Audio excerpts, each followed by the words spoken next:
So I wanted us to talk about the joy of queer travel, partly because I've been a travel editor, I've been a travel writer like you. I used to be the editor of Out Traveler years ago, and so I've been around and done things. Tell me why you wanted to focus your efforts on putting a book together and how that came about. Sure. Um, how it all came about was really after my honeymoon, which was, like 12 years ago at this point. But my wife and I spent about 5 weeks traveling through Southeast Asia. And we Mm, had traveled together before, but we had never traveled together, just the two of us as a couple, outside of like a weekend here, a weekend there. And so it was our first extended trip together. And our first time having, what I think of as like common queer travel experiences, where you show up at the front desk and you're like, I'm checking in. And they're like, oh gosh, I'm so sorry. We have you in this room with one bed, but it's okay. We'll switch you. And then you have to be like, no, no, no. I don't want to be switched. I want the room I booked. But now I have to awkwardly come out to you, right? And you're a stranger and I'm in a strange country and like I'm jet lagged and it's just like a lot. So I started writing about all this after I mhm. returned just to process for myself, like what had happened and why did that feel so strange and disorienting? I've widely traveled, Mhm. but those experiences just felt so different and unlike anything that I had ever really been led to expect would And happen Southeast to me. Asia is known for having amazing hospitality and welcoming. So I'm assuming that you were getting great treatment, but did you ever feel Mm. unsafe when you were traveling? Did I feel unsafe? I did feel unsafe once or twice. And a point that I make pretty early and out on the road is that the times that I have felt the most unsafe, including in Lost in Apalachicola, which you shared on Queer Love Project, have nothing to do with being LGBTQ. They're Right. just because you're in a sketchy situation or something feels really like not right. And yet, often as queer travelers, we're told that the things that are going to happen, that are going to unsettle us and be anxiety provoking and fearful, are going to be because we're queer. And like in Yeah. my experience, there can be an overlap in that, but it's usually other things happening that really catch us off guard. So I have a couple of questions I want to unpack. The first is what you talked about, showing up at a hotel and then not understanding that you're spouses, or there's also misgendering. I've definitely been called Mrs. Portwood because they didn't expect a man to show up. Mhm. And I've worked with IGLTA, which is the International Gay and Lesbian Travel Association, and they've helped educate a lot of hospitality people and also explain like having non-gendered names for people when they're checking in or to be more open. Did you do any of that research when you were looking like, oh, I want to go to places that are queer friendly or that have been approved by IGLTA or any of that sort of thing? Well, I think my favorite part of this one story that I share in the book is that I was checking into a gay hotel that I found in Lonely Planet. And so Hmm. we had been, my wife and I, just sort of letting people assume what they wanted to and not coming out and being very discreet on our honeymoon. And we were just like, it's going to be so great when we get to this gay owned hotel. And we can be ourselves at this hotel, and it will be like this breath of fresh air of not having to hide. And then to show up at this hotel after like a very grueling day of travel and have this, hotel clerk that I was like presuming to be gay, seemed very effeminate, just treat me as if I was backpacking with a friend was Hmm. really crushing and heartbreaking for me, So not being seen by your own community. not being seen within the community. Yeah. So the other big question I have is an even more difficult one, which is the idea of a honeymoon. And the reason why is Mhm. because I used to have to do honeymoon packages for an out traveler. And I was like, what is a honeymoon? Because I felt like, at least for me, I'm going on fabulous vacations all the time as a gay man, as a queer person. Like, I don't have children, so I'm able to like have expendable income that I'm spending on travel. I also lived abroad for a while, so I'm like, and we're not like just go to a beach and sit type people. Like we want adventure, we want to learn something. So it was really difficult for me when I was trying to figure out what is a honeymoon for a queer person. Like, is it just to get away? Is it to solidify your relationship? Often we're living together, years before we, get legally married if that's what we're doing. So what is a honeymoon to you, and why did you go on one? Because I've never been on one, but I've been on like probably 20.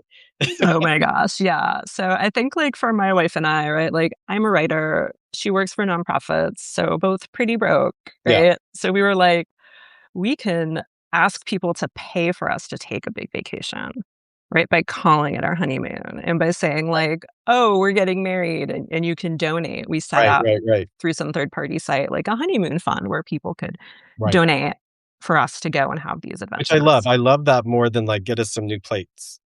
Oh, I actually have amazing plates that I like too. Like, I am that girl with, like, the really nice dinner party stuff, and I like Yes. that, and I own that I am, like, fancy in that way. Yeah. But for us as broke queer people, it was really, like, a societally accepted excuse to take a really big vacation, and, like, she took, like, a month off, like, unpaid leave from her job, and I quit my job.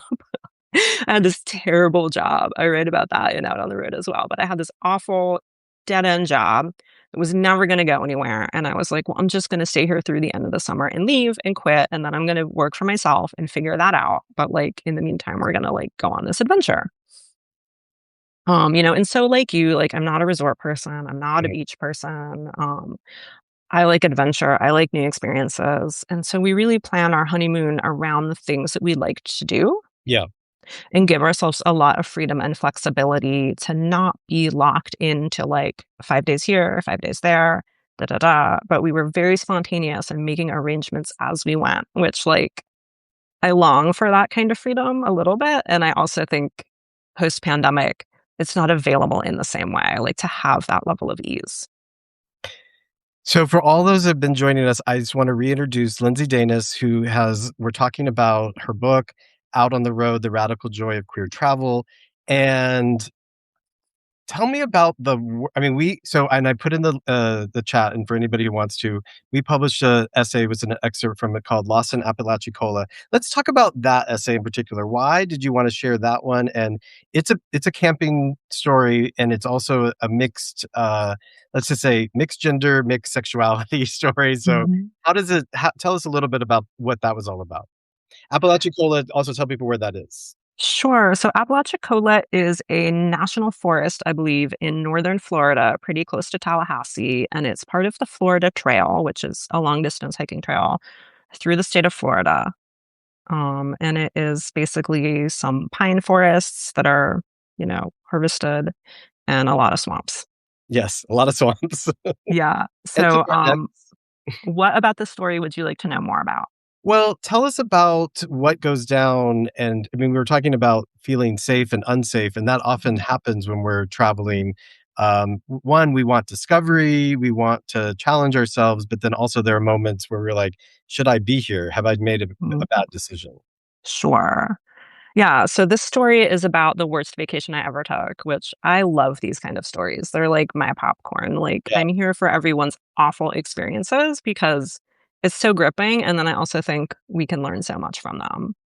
yeah, But in this story, I was young, I was like brokenhearted, and I was craving the sort of stability and structure that I had had as a college student that I didn't have navigating that transition from like a safe college bubble to being in the world, especially being a queer person, being a yeah, gender nonconforming person. All of that was very challenging for me. yeah. And I didn't have the language to really know why that was.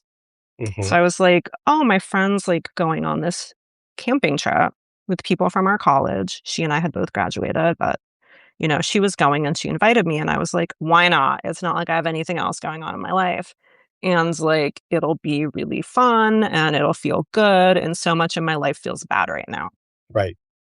And where we were going, of course, is on a trip that goes extremely awry on multiple levels and we end up lost in the swamps, and we don't have extra food beyond what we're carrying with our hacks, and we don't have a way to replenish our water because the people who planned the trips didn't bring the right kind of filters for us to use in that environment. So it quickly becomes very not fun and it feels very dangerous and nefarious. And it's really up to us to save ourselves in the essay. And so I talk about what that looks like in the literal sense of like how we escape the swamps and connecting that to my own personal journey at that stage in life of like, how do I save myself from this like absolute depression and torment that I'm in?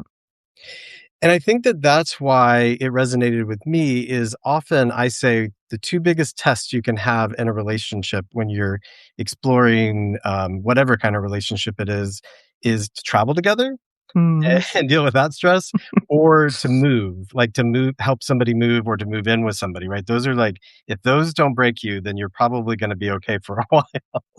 And so what do you think it is about us traveling with a partner or with a potential partner or with someone we're romantically interested in what happens during those moments? Oh, it's so revealing, like you said, because we can be very compatible with somebody in, like, our daily lives and very Mhm. compatible in terms of, like, oh, we And like the perform a same. certain way.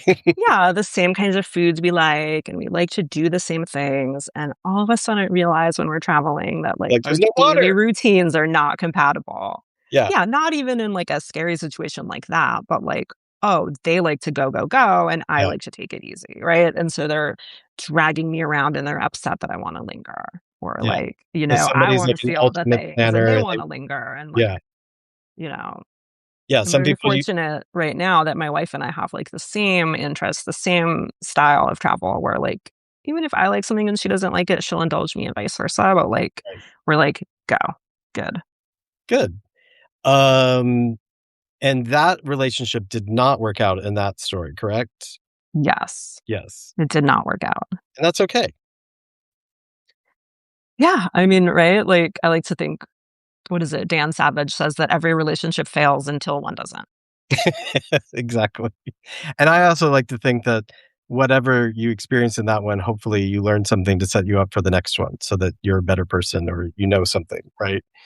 I did. I had to be willing to, like, look in the face the failure of that relationship and to take accountability for my part in it and, like, think, "Okay, well, if this didn't work, then, like, what needs to change?" Right. Now the other part is that region. So as I mentioned, I ended up moving to the South Georgia, North Florida area when I was 16, and, it was a big culture shock for me because 'cause I'd been living in Japan. I'd lived in Japan from 12 to 16, and it was a very diverse, very open, even though I was on military bases. Then I moved to the deep South, the Bible Mm, Belt, mhm. and, it's a open carry place, so that you see guys running around with guns, you see a lot of dubious things. I was definitely chased around those areas. I mean, I was there in the '90s, it still hasn't gotten much better.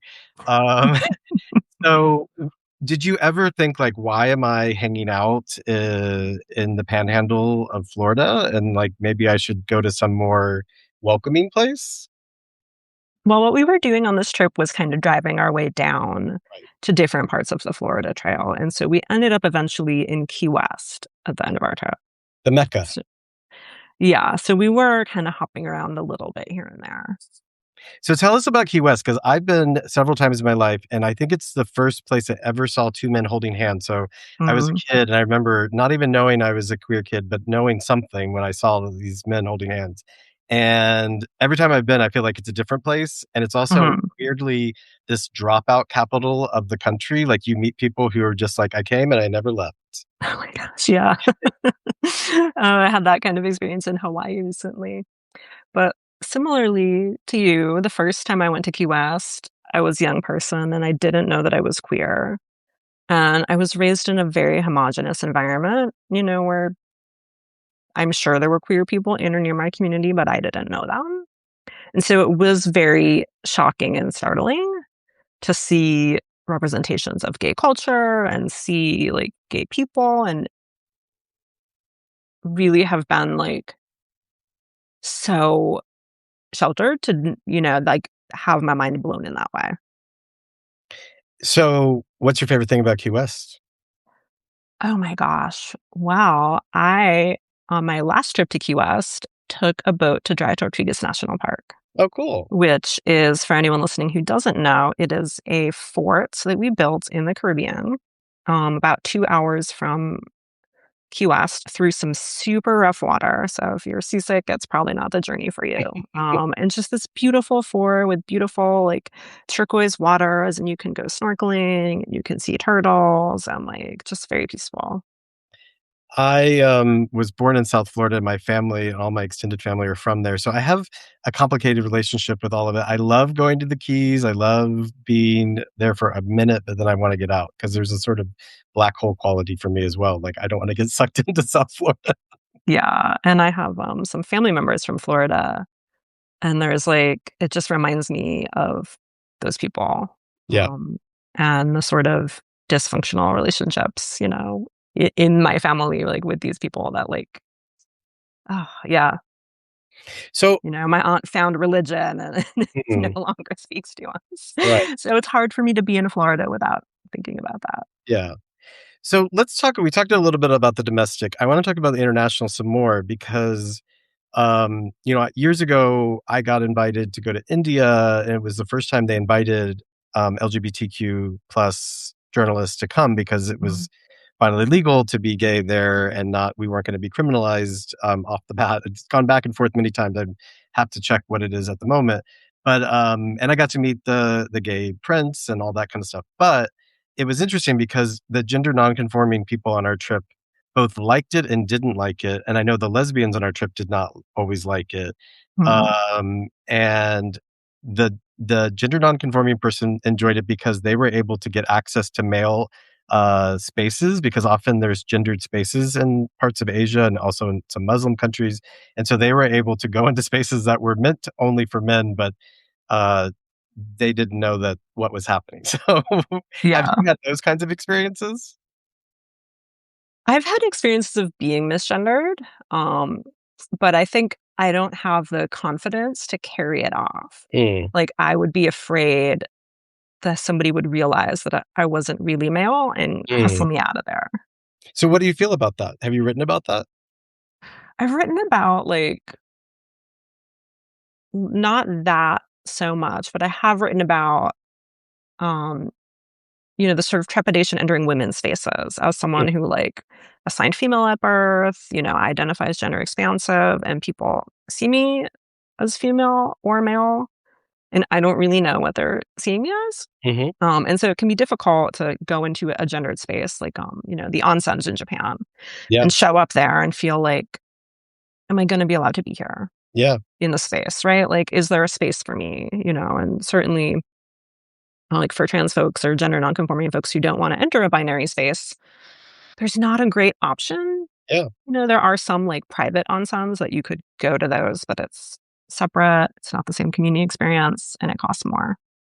It also, I think, sometimes makes, some people from the United States confront their privilege because they're also used to being able to have almost like unfettered freedom of saying like, "Well, if I have tattoos, I'm able to do whatever I want. If I look this way, I can do whatever I want." And then they go to other places and realize that's not always the case. Yeah, I think, there's people who do their research on a culture before they go, and they have that realization, and then there's people who don't do it until they're there, And and they're like, then "I should be able to do there's, whatever I like, want." steeper consequences. Yeah. So, do you have any advice for people who, when they're traveling, is it to do the research or anything else? Yeah, my number one tip that I give to people is to do the research, because A, there's so little information out there, Mhm. and what's out there isn't really nuanced. It doesn't really take, these different identities, um, into consideration, and also to separate out someone's opinion, which could be outdated or could just be their experience, Yeah, from what a place is really like. yeah. So if you do your own research on what to expect in a culture, then A, you know about this in advance, so it doesn't come as a big surprise, and you can think about, okay, well, if this is what the culture is like that I'm visiting, if these are the laws and these are the rules, right? Like, you can't change that as a traveler going into a space. So you have to figure out, what am I willing to adapt, and give up, and what's really important to me, and how can I make sure that, like, I have that or that my needs are taken care of. And that can affect, the pleasure and enjoyment you might be having while traveling. Like, we wanna have a good time, but it not is not always a good time. I was thinking about I got invited to the State Department, and I think about 2012, this is when Hillary Clinton was running it, and they were trying to come up with new guidelines for, LGBTQ people, and I stopped them in the middle of the meeting, I said, "Well, we need to break down this acronym because, a gay, white, cis man like me who can pass is one thing. And if you're trans and you're presenting a certain way is a totally different thing. And we need to actually not think that everybody who is in the queer community is being treated the same way, right? That's one thing I have a problem with the acronym is that it dehumanizes in a way and tries to make everyone monolithic, and it's not Mm. that way. So, in your writing, do you break that down for people in your various publications and things that you've done, so that people think about it differently? I do, but first, just let me say that that story that you shared, just for me, really illustrates like how little information there is out there, and Mhm. they were trying to do a thing Good thing. that was coming from the right place, but, like, just illustrates, like, oh my gosh, the complete lack of information and also the lack of knowledge of the community to even be able to understand, like, oh, the guidance that I might be giving, you know, a gay person won't apply to a trans person in the Right, same way, and so who am I speaking to and why am I speaking to them? right. And in the pieces I write, within the bounds of an assignment, say, if I'm writing for a publication, I try to speak to the need in the moment and connect that to why that matters, right? So I was writing a piece about the passport decision from the Supreme Court, and what that did or didn't say and how it was impacting people, the decisions that trans and non-binary people were making around like, am I going to travel? Yes. How am I going to travel? Am I gonna be allowed to return to the country that I live in? Yeah, yeah. And a lot of people are just saying like, this is just so scary that I'm just going to stay home. Or like, I made sure to update my passport before he returned to office, but I don't feel comfortable using that passport. Right. Right. And so for a general publication, I'm like, well, most of the readers aren't going to be part of the community, but how can we make them care? How can we make them see that this is like really important Mhm. and that they should be interested and pay attention? So, I wanna talk about that, about travel as politics, because I also believe in going to places where maybe I'm not 100% welcome, and I wanna know what you think about that. Meaning, like, I went to Belize years ago, and I had an amazing time, and I thought traveling as a queer person there, where it does have a very bad human rights record, was important because I don't wanna be censored, I don't wanna be prohibited from going someplace, and I think it's also important to say, "Hey, here I am, and I'm not a evil person, see me for who I am." But then I also understand of not wanting to support a government in any way and not wanting to give money because every time we spend our money, it is a form of voting with our wallet. So what do you feel about that of traveling to like, I don't go to the Middle East, I have been to some places in Africa, but I did get invited to some amazing places in the Middle East that I was like, I don't feel like I want to go there for many reasons. So what do Mhm. you do? And do you believe in just banning? Do you have like a list of banned countries that you refuse to visit? Oh my gosh, I'm laughing because Out on the Road opens with a chapter called The List of Safe Spaces. Oh, And okay. that chapter looks at the current framing, that we're talking about right now about how queer people are encouraged to go to these countries and avoid these countries for politics. And so I really do a lot of work in that chapter busting this myth Hmm. that kind of prevails that if we go to these places with all the right laws, we'll be safe Right. and we'll be affirmed because that's not always true. Hmm. And if we go to the ones with bad laws, they're going to be scary and dangerous because, again, that's not always true. Hmm. So rather than say, go here, don't go here, I do a lot of work in those early chapters to, show people the range of experiences that you can have in good and bad places, and then give them the tools if they want to go to a place in the Middle East or Africa where the laws aren't the best, to really understand how they can do that and protect themselves and advocate for themselves and ultimately like have a wonderful time.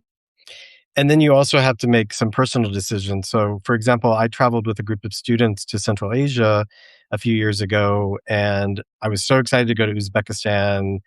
But we were telling one of the queer students, like, maybe not have the fingernail polish. Like, maybe Mm. we couldn't say don't, but we're like, you might feel safer not having fingernail polish. But I'm not going to tell you what to do, but I'm just letting you know that there might be moments where that is confusing to someone and you could be putting yourself at risk.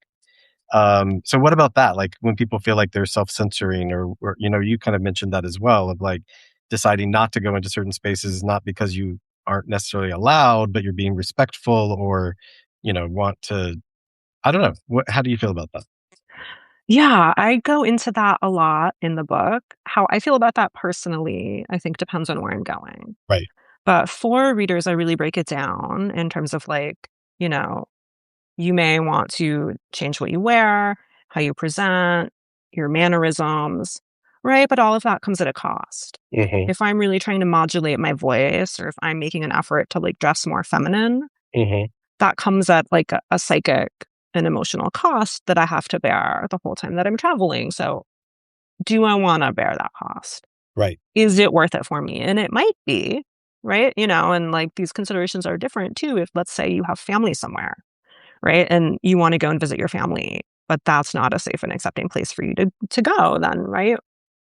Is this something you're willing to do for the greater joy and pleasure of visiting your family or not? Yeah. And so with all of the framing, and the resources that I provide, I'm really trying to make it like as empowering as possible for people so that they can understand like, well, these are my options.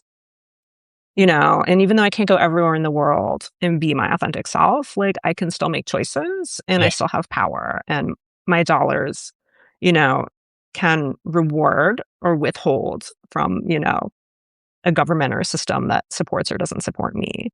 Yeah. And so how can I play with all these different levers to really like, have fun and explore and go where I want to go, but also feel like affirmed and empowered in the choices that I'm making. And I also want people to be challenged, right? Like the thing about travel for me is to get outside of my bubble. It is to say, there's a world out there that's different than the one I live in, and I want to experience that world, right? And that I think is an important part of travel, not to just go to places where you just are replicating your bourgeois existence from back home in another place that speaks the same language. Like I want people to actually go someplace where they're like, oh wait, I've never thought about it this way. I've never experienced the world in this distinct way. I mean, that's what I'm looking for when I'm traveling. Right. So, we talk about queer love, we talk about queer joy, we talk about queer travel. Like, what makes it queer, do you think? Is it just us?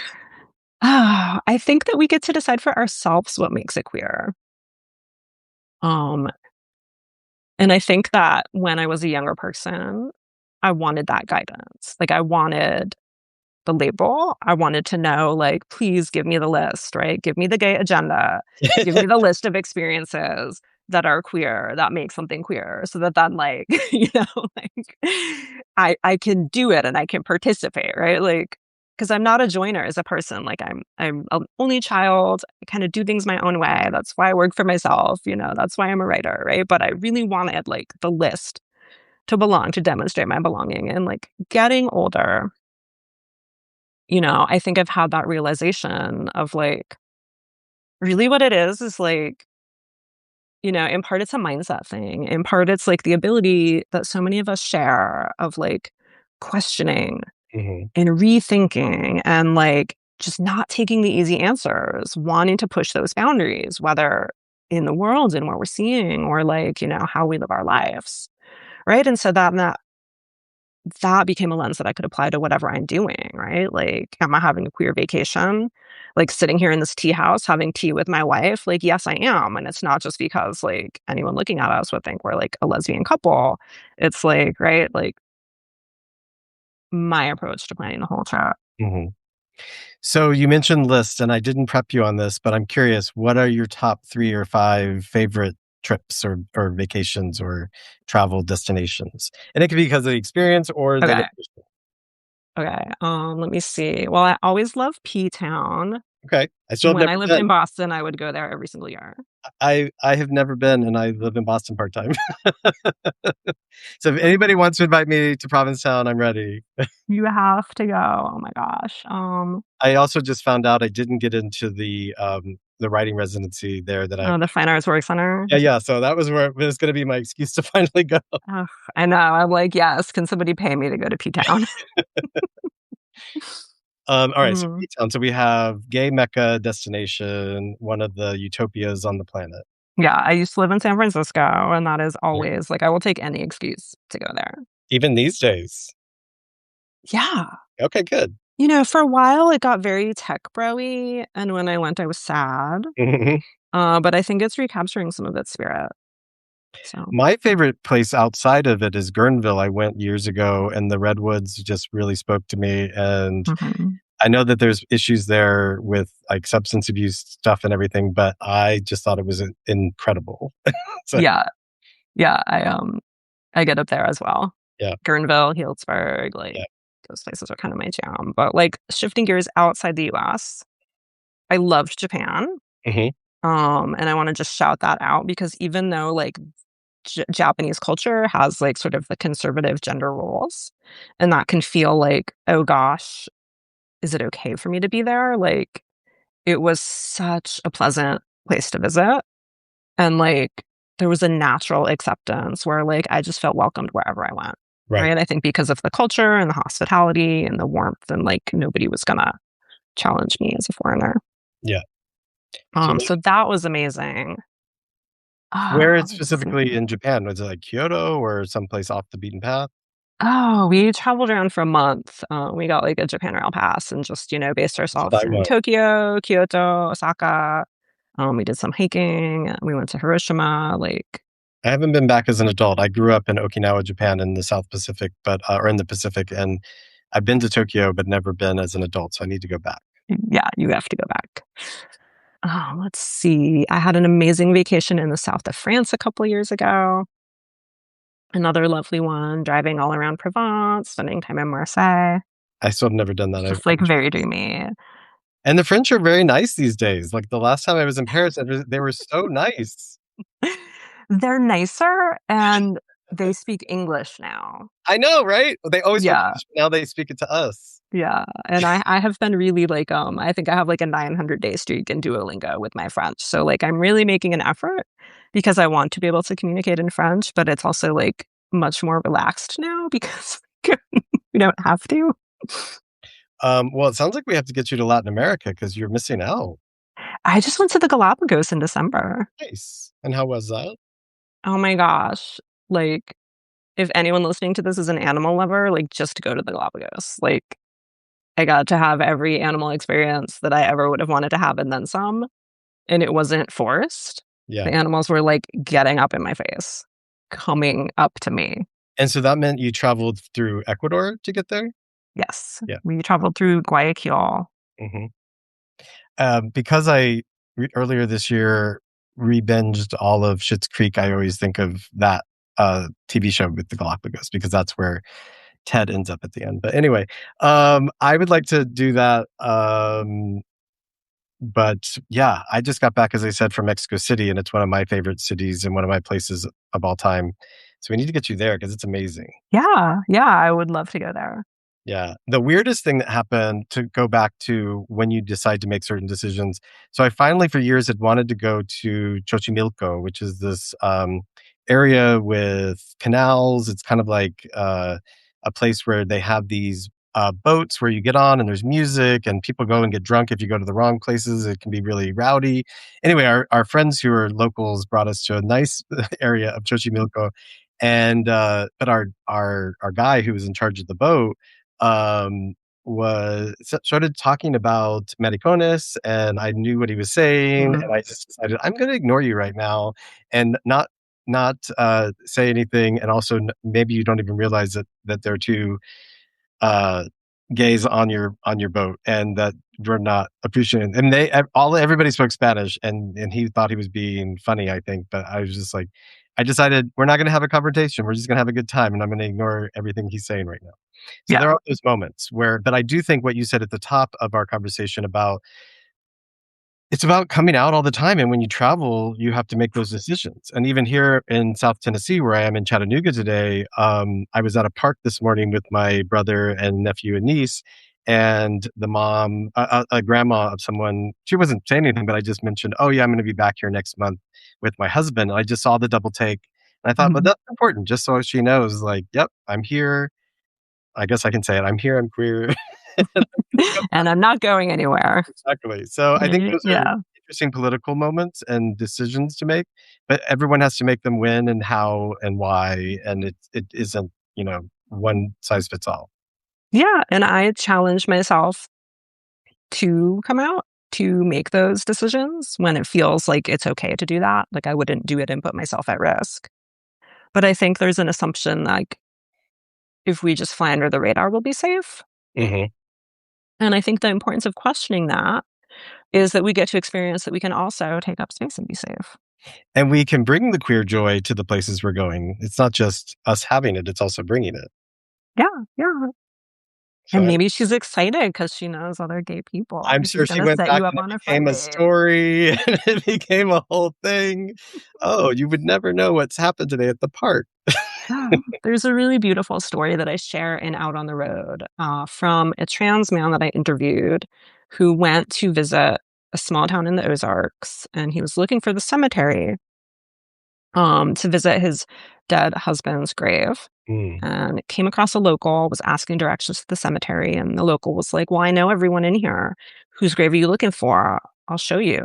And, said the name, and then this person asked, "Well, who was, he to you?" And the person that I interviewed just came out and said, "I used to be his wife," and just had this real moment of like, oh, all of their friends back home in San Francisco had been like so scared for them and nervous to mhm. go to the Ozarks, but like they came out, this person was, like, totally fine and nice with them and, like, was like, "Oh, go talk to their family, like, they own this general store down the road, like, go say hi while you're in town," and just that casual acceptance that other people can give us if we give them the chance is so surprising.